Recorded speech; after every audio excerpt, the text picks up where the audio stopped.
Voilà 5000 ans que l'homme écrit, et donc qu'il lit. Papyrus, tablettes, parchemin et enfin le livre, si les supports ont quelque peu varié au cours de l'histoire, le principe était le même, un support fixe avec une écriture immobile. Mais depuis la création de l'ordinateur et d'Internet, l'évolution est sans précédent. Texte dynamique, images, sons, vidéos, les contenus se multiplient et notre œil ne sait plus où donner de la tête. Notre cerveau est-il capable de gérer toutes ces informations ? C'est la question que se posent ces chercheurs de la Cité des Sciences. Premier exemple avec cette expérience. L'objectif de cette expérience, c'est de lire un texte sur le web et tu essaies de lire de manière la plus naturelle possible. Véronique commence à lire ce texte qu'elle ne connaît pas. Une publicité se met à clignoter sur le côté droit de la page. Alors il s'agissait d'une compétition. De quel sport ? D'automobile. Le chercheur pose plusieurs questions à Véronique pour vérifier ce qu'elle a retenu du texte. Certains détails lui ont échappé. Est-ce que tu penses que les publicités t'ont perturbé ? Oui, parce que j'ai commencé à lire le texte et lorsque j'ai vu les publicités bouger, j'ai été attirée. Pendant la lecture, le mouvement des yeux de Véronique a été enregistré par l'ordinateur. Le trajet de son regard est ici retracé en bleu turquoise. On peut voir que ses yeux sont attirés plusieurs fois par la pub. Si on avait mis la publicité tout en haut, en fait, on n'aurait pas été très influencé par cette publicité. Mais en bout de ligne, parce qu'on arrive à la fin de la ligne et puis on est dans le parcours gauche-droite de la lecture. Et du coup, en bout de ligne, ah bah tiens, il y a quelque chose qui clignote juste à la fin de ma ligne. Ça n'existe pas hein, sur du papier. À chaque fois que l'œil est attiré par la publicité, la lecture est suspendue et la concentration du lecteur est interrompue.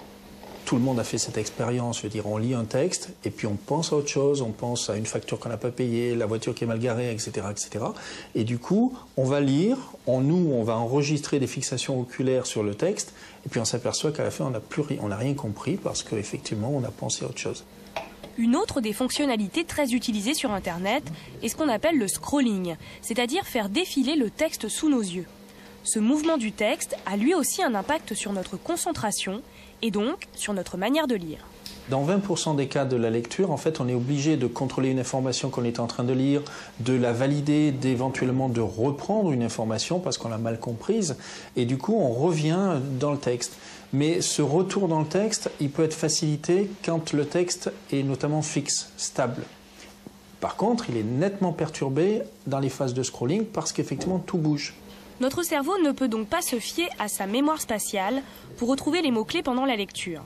L'expérience a été menée sur plusieurs dizaines de personnes et une tendance se dessine, la lecture en scrolling est beaucoup plus superficielle. C'est le même constat lorsqu'on écoute de la musique.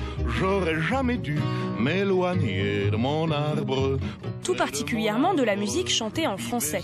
Notre compréhension du texte est largement perturbée. Il y a une information auditive et une information visuelle. La question, c'est est-ce que le cerveau est capable de traiter ces deux informations en même temps? Souvent, on dit on fait du multitâche, on fait de la double, de la triple, voire de la quadruple tâche. Et en fait, c'est très difficile, voire impossible à faire. Ce que fait le cerveau, c'est simplement de basculer très rapidement d'une tâche à une autre. Même si nous avons l'impression de pouvoir faire plusieurs choses à la fois, les différents tests menés dans ce laboratoire ont démontré que notre mémorisation du texte était moins approfondie lorsqu'on lisait sur un écran. La lecture profonde, la lecture qui demande une compréhension, une mémorisation, un apprentissage en fait, nécessite du temps pour pouvoir assimiler tout ce contenu. Et les écrans, les outils qu'on a sur Internet, sont beaucoup trop dynamiques. On ne peut pas tout gérer. On ne va pas avoir un troisième hémisphère cérébral qui va pousser. En tout cas, pas tout de suite. En attendant que notre cerveau se transforme, les publicitaires ont bien l'intention de jouer encore avec notre regard et donc avec notre attention.